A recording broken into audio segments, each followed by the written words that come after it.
자, SG증권발 주가 폭락 사태 좀 더 알아보려고 하는데요. 증권사들 여러 가지 지금 대책을 내놓고 있습니다. CFD, 차액 결제 거래라고 하는데 그 매매를 차단하기로 했다고 했죠? 네, 그렇습니다. 이번 사태의 원인이 무엇이고 또 파장이 어디까지 이어질지 김광석 한양대학교 겸임교수와 짚어보겠습니다. 어서 오세요. 네, 어서 오십시오. 안녕하세요. 네, 24일부터 시작했고요. SG증권이라는 곳에서 투매가 나온 거죠. 8개 종목이 막 급락을 했습니다. 그렇습니다. 자, 어떤 일이 벌어진 겁니까? 일단 주가 조작 정황이 예. 나타났고요. 예. 통정 거래라고 하죠. 이따가 구체적으로 말씀드리겠습니다만 네.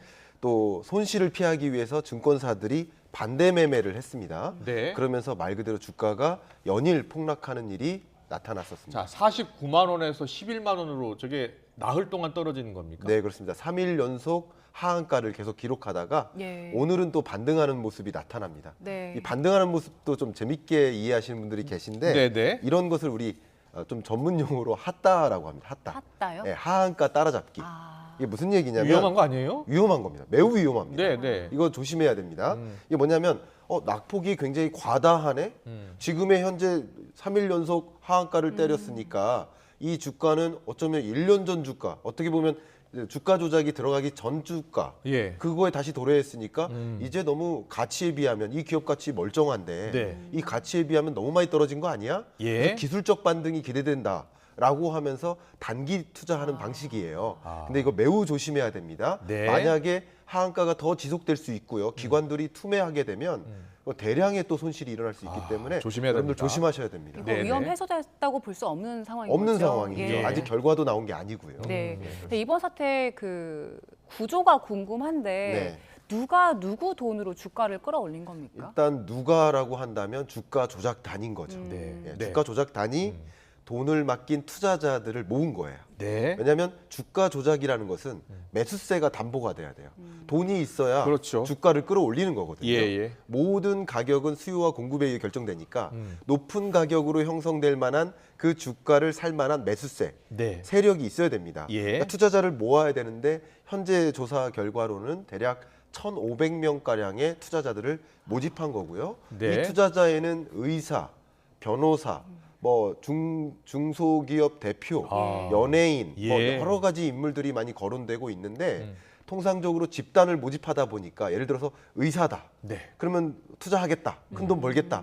한다면 동료 의사들 내가 한번 소개시켜 줄게. 예. 이런 식으로 의사 집단이 되고 들어오는 경향도 있습니다. 자, 의사 집단이 되고 들어갔다는 것은 그 당시 때는 돈을 좀 많이 벌었다는 겁니다. 그렇죠? 그렇죠. 예. 임창정 씨 같은 경우도 돈을 처음에 벌었고 지금은 피해자다라고 주장하고 있어요. 그렇습니다. 예. 임창정 씨는 얼마를 투자했고 얼마를 지금 손해 보고 있다고 주장하는 겁니까? 뭐 일단 투자 금액으로 보면 60억 원 가량이라고 부부 합산해서 네. 그렇게 표현을 하고 있고요. 예. 근데 투자했을 때 그때는 소위 2022년 한 해잖아요. 예. 22년 한 해는 여러분들 다 기억하시지만 예. 모든 주가가 하나같이 급락하던 시기, 안 좋은 시기였습니다. 금리 인상기. 예. 그런 기간에 유독 이런 8가지 종목은 대세 상승하는 기간이었어요. 예. 굉장히 많은 돈을 벌었고요. 예. 그러니까 돈을 벌었기 때문에 다른 어떤 지인이나 투자 세력들을 모으는데 너도 해봐라. 나도 이렇게 돈 모았다. 너 나만 따라하면 돈 벌 수 있다라고 유인하기가 쉬운 거라고 볼 수 있는 그렇군요. 네. 지금 얼마 정도 남았다고 합니까? 네, 현재 금액은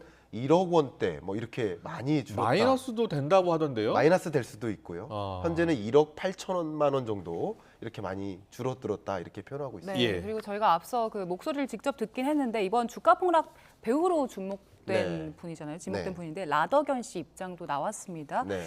본인도 피해자다 이렇게 주장을 하더라고요. 참 애매한 주장인 것 같습니다. 저희 경우에는 제가 뭐 예, 사건 예. 전문가도 아니고 법 전문가는 아니지만 네. 우리가 도둑질을 한다고 가정해 볼게요. 그래서 도둑질을 한다는 얘기는 뭐 그 집에 들어가서 뭐 100만 원을 훔쳐와야 되는데 예. 실패할 수도 있어요. 아, 예. 실패할 수도 있고 예. 내가 예를 들어 다리가 접질러서 뭐 병원에 가가지고 의료비가 더 나올 수도 있어요. 네. 그러나 그 도둑질 자체가 실패했다고 해서 이게 범죄가 아니다라고 할 수는 없겠죠. 아, 그렇군요. 어쨌든 예. 피해자라고 주장하는 그 근거가 나 이렇게 이익을 보지 못했다, 손실을 봤다. 근데 이런 걸 가지고 만약에 범죄가 없다라고 이렇게 주장하는 것은 좀 한계가 있지 않을까 생각합니다. 네, 연예인, 의사들 포함해서 중소기업 대표까지 지금 1,500명 정도가 투자를 한 것으로 지금 확인이 되고 있고 전해지고 이 있고. 부분 좀 강조해드리겠습니다. 예. 투자 세력이 있고 예. 투자에 가담한 돈을 지급한 이 예. 투자자들이 있는데 네네. 임창정 씨도 말 그대로 투자자에 해당되는 거예요. 예. 투자 이 조작단은 아닌 겁니다. 네. 자, 근데 여기서 범죄자냐 혹은 가해자냐 피해자냐 이걸 구분하는 중요한 기준은 뭐죠? 이들이 예. 주가 조작단임을 알고 돈을 조달했느냐 아니냐인 거예요. 그렇군요. 알고 주가 조작 범인인 걸 알면서도 나 돈 벌어보겠다고 돈을 계속 투자했다면 예. 그것은 공범에 해당되는 것이고 예. 전혀 모르고 정말 나는 돈 벌게 해준다고 하니까 예. 누구 말 듣고 따라서 그냥 투입만 했다라고 한다면 뭐 피해자라고까지는 볼 수 없어요. 그렇군요. 원래 주식 투자자들은 네. 피해를 감안하고 하는 거예요. 네, 그러니까 네. 피해자라고 볼 수는 없어요. 그러나 공범이냐 가해자냐 아니냐를 가지고 논하는 것이지 피해자라고 볼 수는 없는 것이다 이렇게 해석할 수 있겠습니다. 알겠습니다. 지금 이제 투자자는 한 1,500명 정도 된다고 드러난 거고 네. 주가 조작단이라고 하는 그 네. 가해 세력은 네. 앞으로 이제 드러나는 겁니까? 앞으로 이제 금감원 금융위의 조사 결과 드러날 가능성이 있겠죠. 네. 근데 물론 이게 전통적으로 봤을 때 이 주가 조작 여부를 진단하고 그 예. 증거를 찾는 게 굉장히 어렵습니다. 어쨌든 이게 우리 헌법 원칙 때문에 네네. 그 범법에 근거가 있다면 예. 네.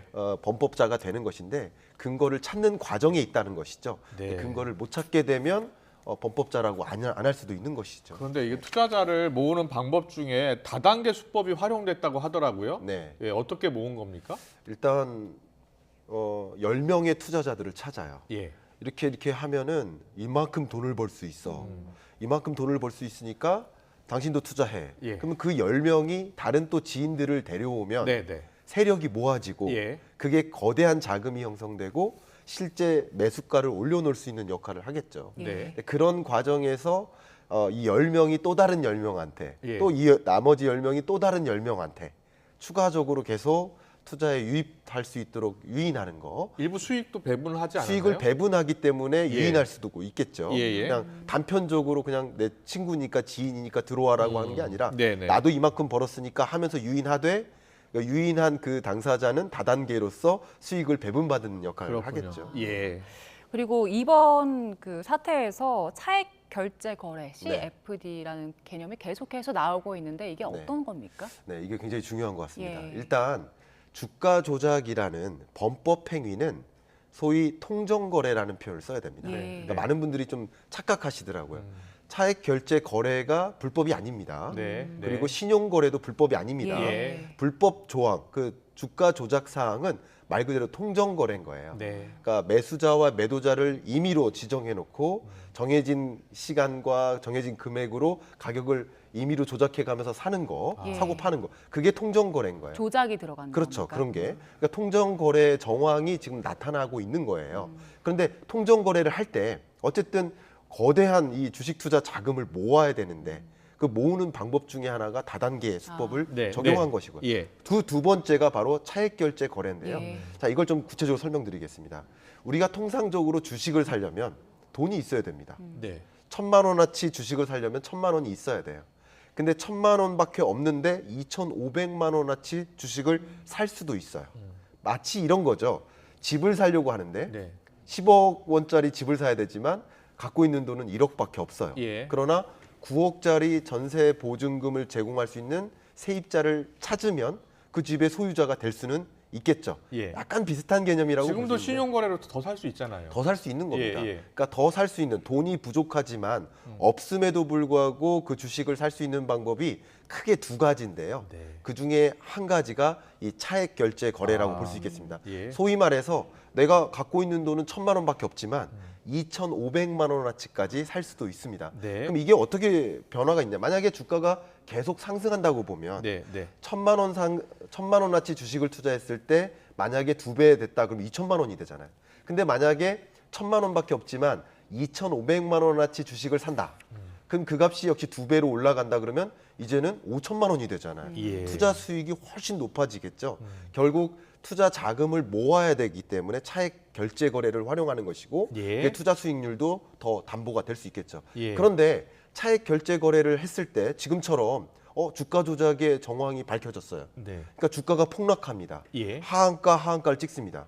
그러면 증권사들은 차액 결제 거래를 할 수 있도록 도움을 줬는데 증권사는 손해 보면 안 되거든요. 예. 네. 하한가 찍더라도. 예, 예. 그러니까 담보로 해줬던 그 자금, 증거금이죠. 예. 증거금마저도 손실되면 예. 예를 들어 1,000만 원 주고 2,500만 원어치 살 수 있게 해줬어요. 근데 1,000만 원도 안 됐어요 지금. 그러면 돈을 못 돌려받잖아요. 네. 그러면 그냥 말 그대로 강제 거래를 시킵니다. 예. 그걸 반대 매매라고 해요. 예. 결과적으로는 차액 결제 거래라는 수단을 활용해서 주가 조작을 가담했기 때문에 주가가 크게 떨어지는 과정에서 증권사들이 소위 이 차액 결제 거래에 대한 반대 매매를 단행하면서 주가가 더 폭락했었다. 그 이렇게 종목을 활용한 종목이 8개 종목이라는 거 아닙니까? 그렇습니다. 그렇죠? 그 8개 종목의 특징이 있죠. 그렇습니다. 예. 대형주는 아니고 아주 소형주고요. 대형주는요. 예. 가장 대표적으로 우리나라 최대 대형주가 삼성전자잖아요. 삼성전자는 주가를 조작할래야 그러니까요. 할 수가 없어요. 그래서 제가 네. 궁금한 게 대부분 소형주들이잖아요. 그렇습니다. 1, 2년에 걸쳐서 주가 조작을 했다는 거 아닙니까? 그렇습니다. 대주주들도 다 알고 있었을 것 같은데요. 대주주들도 의아해하기는 했을 거라고 주가가 생각합니다. 계속 올랐다는 거 아닙니까? 예, 의아해하긴 했을 겁니다. 예. 왜냐하면 이 주가 조작의 대상 8개 종목이잖아요. 예. 그럼 8개 종목 같은 경우 생각해 보면 아무 호재도 없고 네. 그렇다고 아무 악재도 없어요. 예. 그런 종목을 고르는 겁니다.